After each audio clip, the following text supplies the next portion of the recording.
நம்ம எக்ஸ்பீரியன்ஸ் பண்ணால் என்ன சீரீஸில் ஃபஸ்ட்டு எக்ஸ்பீரியன்ஸ் பண்ண போகிறது என்னன்னா ராக் கிளைம்பிங்ண்ணே. என்ன டேமை பார்த்தோண்டு டேமில் ஏற போகிறேன்னு கேட்காதீங்க. நம்ம ராக் கிளைம்பிங் போவோம். அதுக்கு நம்ம இன்னும் எங்கே வந்திருக்கோன்னா இது நெய்யார் டேம் ஆக்கும். திருவனந்தபுரத்தில் இருக்க நெய்யார் டேம். பாறை ஏறவுக்கு முன்னே ஸ்ட்ரெச்சிங் கம்பல்சரி ஆகும். ஸ்ட்ரெச்சிங் எல்லாம் முடிச்சோண்டு நாங்கள் லொக்கேஷனுக்கு போய் சேர்ந்தோம். லொக்கேஷன் பார்த்தா பேசிக்காக தான் இருந்தது. இது பின்ன எங்களுக்கு எல்லாம் எக்ஸ்பிளைன் பண்ணாங்க, என்னென்ன எக்யூப்மெண்ட்ஸ் நம்ம யூஸ் பண்ண போகிறோம். அதை பின்ன கையில் வச்சு பார்க்கறதுக்குள்ள எக்ஸ்பீரியன்ஸும் கிட்டுச்சு. அதுக்கப்புறம் பாறையில் எங்கெல்லாம் பிடிச்சி ஏறணும்லாம் சொல்லி தந்துடும். பின்ன அமாஸோட 20 இயர்ஸ் ஆனிவர்சரி ஆனண்டு ஒரு பேட்ச் தந்துடும் எங்களுக்கு. பின்ன நாங்கள் எல்லோரும் சேஃப்டி எக்யூப்மெண்ட்ஸ் எல்லாம் மாட்டிண்டு அப்படியே வெயிட் பண்ணிட்டு இருந்தோம். வெயிட் பண்ண கொஞ்ச நேரத்தில் எனக்கட்டான் வந்து கயரையும் மாட்டின்ட்டு நேர மேலே ஏற தொடங்கியாச்சு.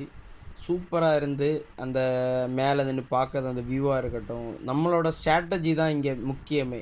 எங்கே பிடிச்சி நம்ம ஏறுறோம், இங்கே நமக்கு தேவையானது இந்த ஸ்ட்ரென்த்து தான். நம்ம ஃபிங்கர் எவ்வளோ ஸ்ட்ராங்காக இருக்கோ அந்த அளவுக்கு நம்ம ஃபோக்கஸ்டாக ஏறும். மேலே ஏறி வந்தோண்டு அடுத்த டாஸ்க்குக்கு ரெடி ஆகிடுச்சு. இது என்னென்னா வேலி கிராஸ். வேலி கிராசிங் எதுக்கு பண்ணுவாங்கன்னா, இந்த டிசாஸ்டர் டைமில் இந்த ரெஸ்கியூ பண்ணதுக்கு தான் யூஸ் பண்ணுவாங்க.